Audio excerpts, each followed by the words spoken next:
TV Média. Aimez, partagez et abonnez-vous. Bonjour, bonsoir, voilà l'émission Dépêche Actualité à temps réel. Tu peux dire bonjour, bonsoir, tu évites Ernini.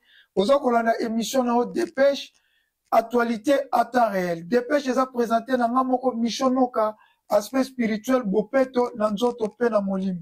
Dépêche est la rapino actualité à temps réel, dans le système Karaya Buka Lelo, Lamba Lelo, Lia Lelo.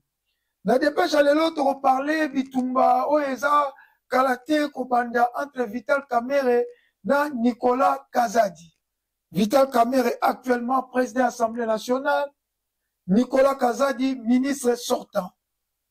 Tu as évité de faire un rebondissement, quand tu as rebout, tu as bien un nini, tu as la moins explication na Dépêche Yalelo.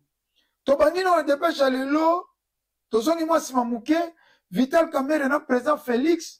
En 2018, parce que la coalition a un cash, on va avoir le pouvoir et pas Joseph Kabila.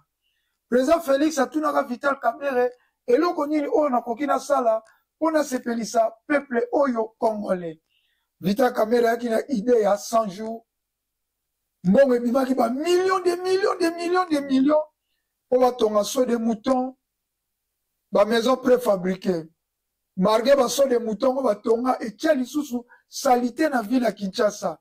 Au lieu de ya baso de moutons ana batonga ba route secondaire ata bakota ba masina ba kimbantseke ba kotia susu salité na kati ya boulevard Lumumba. Selon moi lelo so na ko ministre de transport to ministre infrastructure na ko buka baso de moutons ana.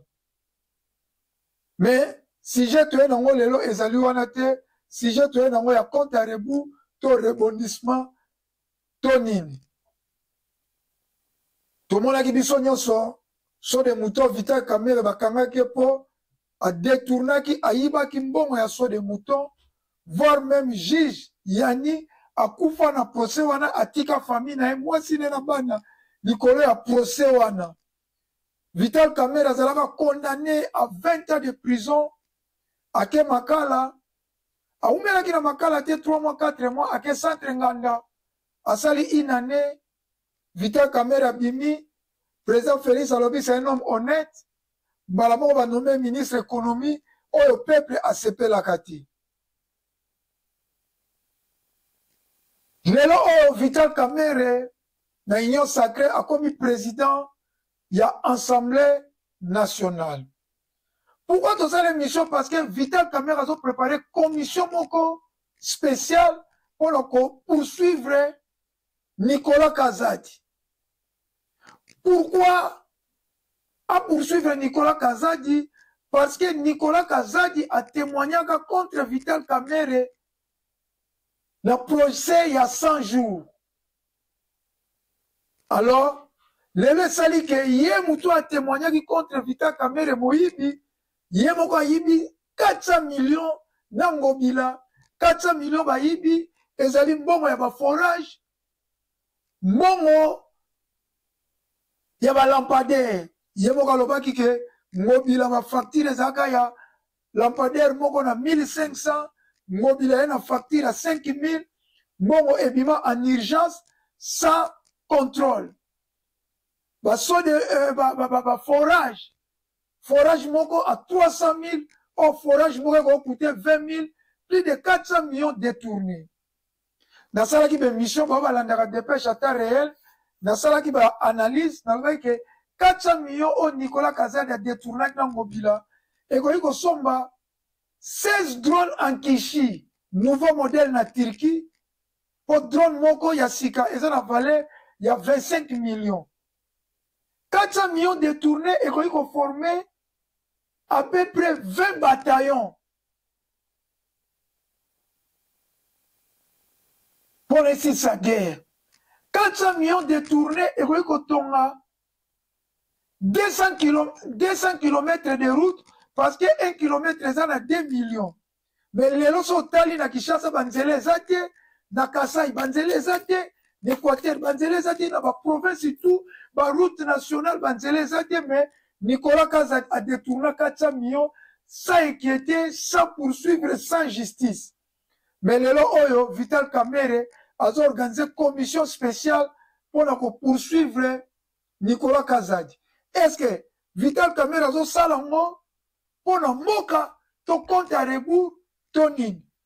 Est-ce que ezali malamu a salango na ndenge ya mboka to na compte à rebours? Ceux qui na compte à rebours ezali malamu, ceux qui na ndenge mboka ezali malamu.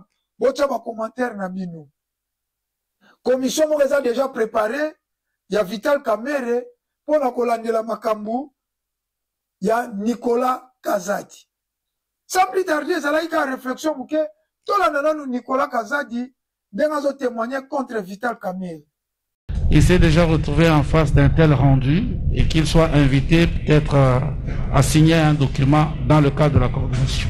C'est la seule question. Oui.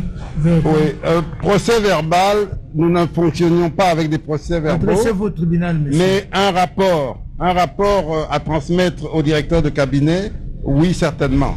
Certainement, lorsqu'on fait des rapports, ne serait-ce que les rapports d'avancement du programme, eh bien, il arrivait qu'on les soumette à ma signature quand j'étais sur place. Parce que je dois répéter, je suis avant tout ambassadeur itinérant du chef de l'État, coordonnateur verbalement désigné du programme, mais sur le plan régalien, je suis ambassadeur itinérant du chef de l'État. Et donc, quand j'étais sur place, il m'arrivait de signer des rapports qui transmettaient l'état d'avancement du programme au directeur de cabinet. Oui.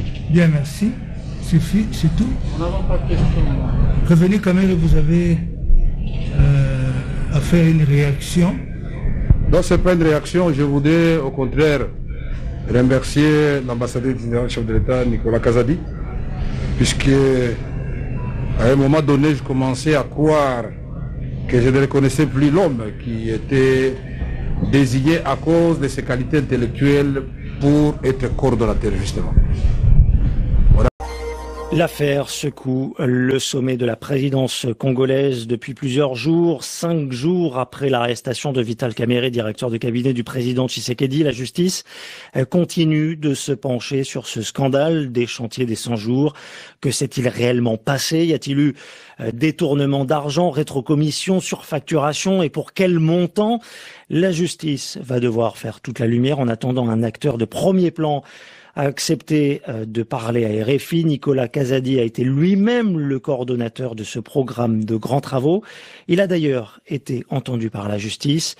Il est avec Sonia Rollet. Nicolas Kazadi, bonjour. Bonjour Sonia Rollet. Quand est-ce que vous avez commencé à redouter qu'il y ait des manquements dans la gestion du programme des 100 jours? Tout a commencé durant les derniers mois de l'année passée, après que le gouvernement ait repris la gestion et la coordination de ce programme. Nous avons constaté qu'il y avait des retards observés sur certains chantiers et énormément de critiques qui remontaient de l'opinion publique. Ces critiques persistantes étaient accompagnées d'informations qui, à un moment donné, nécessitait que la lumière soit faite. Parce que la société civile, elle, avait parlé ou pointé du doigt certains opérateurs comme étant suspects dans les semaines qui ont suivi l'annonce du programme, et notamment d'ailleurs le patron de Samibo. Je n'ai pas le souvenir des critiques dont vous parlez qui auraient été faites très tôt. D'ailleurs, en ce qui me concerne, je ne suis impliqué dans ce programme qu'après que toute cette étape de conception, c'est-à-dire l'identification des projets et de passation des marchés, ait été faite. Et donc, je n'ai pas suivi ces critiques. Est-ce qu'il y a des marchés en particulier qui vous ont inquiété? Certainement,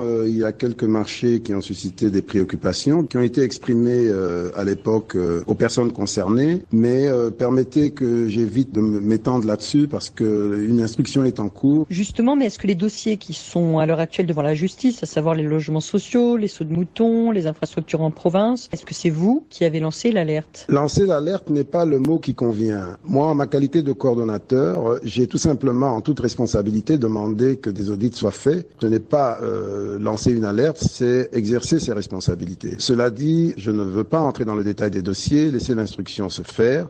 Et je pense que jusqu'à présent, elle se fait correctement. Dans les rangs de l'UNC, certains pensent à un complot dit par le président. Je crois que c'est un réflexe partisan tout à fait normal, prévisible. Mais il faut laisser passer le temps de l'émotion et les choses reviendront à l'ordre. Et je crois qu'on y est déjà. Et on comprend que nous sommes en fait devant quelque chose d'historique dans ce pays. Que des autorités à un si haut niveau soient interpellées par la justice comme cela a été le cas, c'est très nouveau. Beaucoup de gens qui ont mon âge n'ont peut-être jamais vécu ça dans ce pays. L'UDPS et l'UNC se sont engagés au changement. Ils ont intitulé leur coalition Cap pour le changement. C'est rebâtir la démocratie, construire l'état de droit, pas le contraire. Il y a eu un fonctionnement normal des institutions pour obtenir cette action en justice. D'abord, il faut savoir qu'il y a un audit qui est fait en même temps qu'une enquête judiciaire. Et l'initiative de poursuite a été prise par la chancellerie, approuvée par le Conseil des ministres, et c'est là que nous sommes. Donc tout a été fait dans les règles. Dans le programme des 100 jours tel que formulé par la présidence, on voyait qu'il y avait une part importante des fonds qui étaient alloués au suivi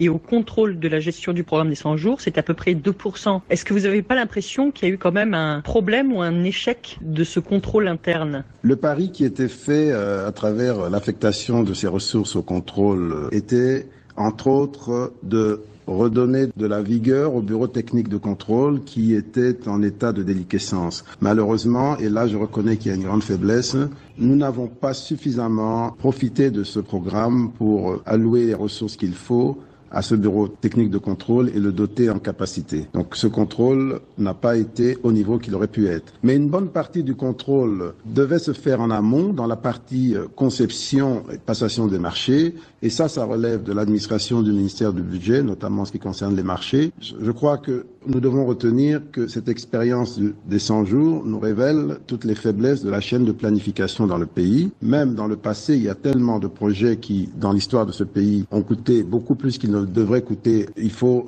tirer un bien de ce drame. Et nous devons nous en saisir pour faire mieux demain. Est-ce que vous ne redoutez pas quand même que cette affaire judiciaire fragilise le président de la République? On voit que l'opposition dit déjà que c'est difficile d'imaginer que le directeur de cabinet puisse agir sans l'accord de son patron. On voit aussi que cela crée des tensions au sein de la coalition au pouvoir. Je ne vois pas en quoi ce qui se passe pourrait fragiliser le chef de l'État qui est dans sa position en train de montrer qu'il est en accord avec ses engagements. Au lieu de fragiliser, je crois qu'il faudrait plutôt trouver le terme exactement contraire. Pour vous, il en sort grandi? Dans la mesure où il fait progresser l'état de droit et la lutte contre la corruption, absolument. Il n'y a pas de doute là-dessus. Maintenant, c'est vrai que c'est fait dans la douleur parce que ce sont des proches à lui qui sont les premiers touchés, il n'y a pas de doute, mais c'est la République, il est avant tout au service de la République. Nicolas Kazadi, merci. C'est moi qui vous remercie. Merci Nassim Bolandi, Vital Kamere, ne bazo témoigner contre Nicolas Kazadi, commission des Jeux au Salam à réunion, Vital Kamere, président qui réunion moko spécial, na ba membre ya bureau na ye, ba questeur, ba vice-président, pe asala ki séance moko ya mukuse, kaka po, na koluka ndenge nini, ya kovandisa commission, pardon, commission spéciale pour na Nicolas Kazadi.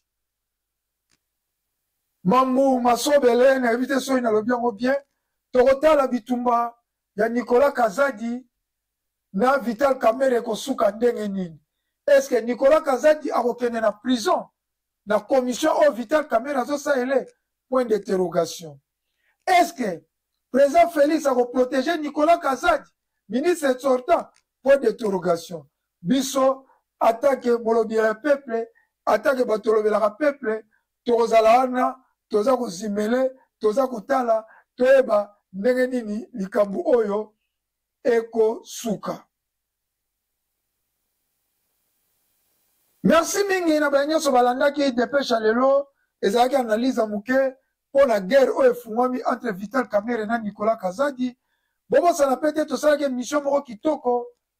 Na papa Kabaidi wa Kabaidi a parlé histoire, eza histoire baba linga histoire, bota la histoire ya papa Kabaidi ya Lumumba indépendance ti na pouvoir ya Mobutu et le moins na pouvoir ya Mobutu alobeli Félix Tshisekedi ba erreur na ye pe comment ko corriger yango alobeli makambo ebele ba M23 bazala kanzoka ni malgré bazobundisa biso baza na banque na bango bakonti na bango ya banke eza na BCC.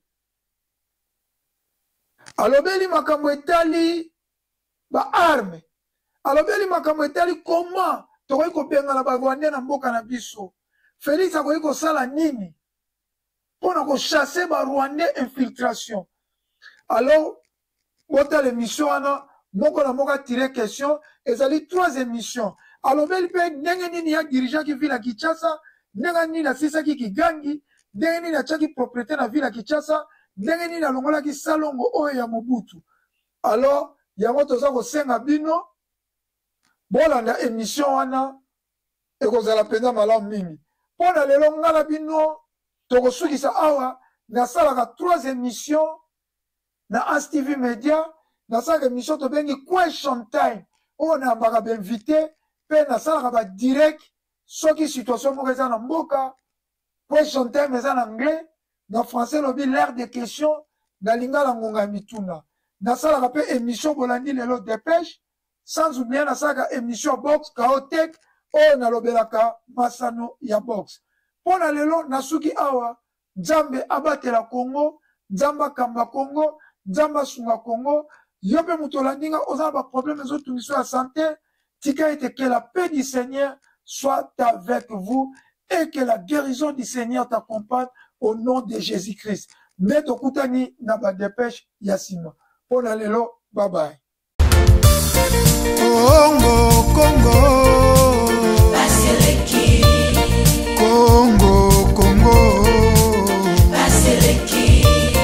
Peuple azali kolela. Baseleki. Likola ba politicien ya moyibi. Baseleki. Likola ba politicien ya kanyaka. Baseleki. Likolo nyonso koyoka masakre na Beni Ituri Minembwe kokende. Mikolo nyonso koyoka bayibi ba million na mboka banzela ezate dele sage maya mikoba peuple azali kolela. As TV Media, aimez, partagez et abonnez-vous.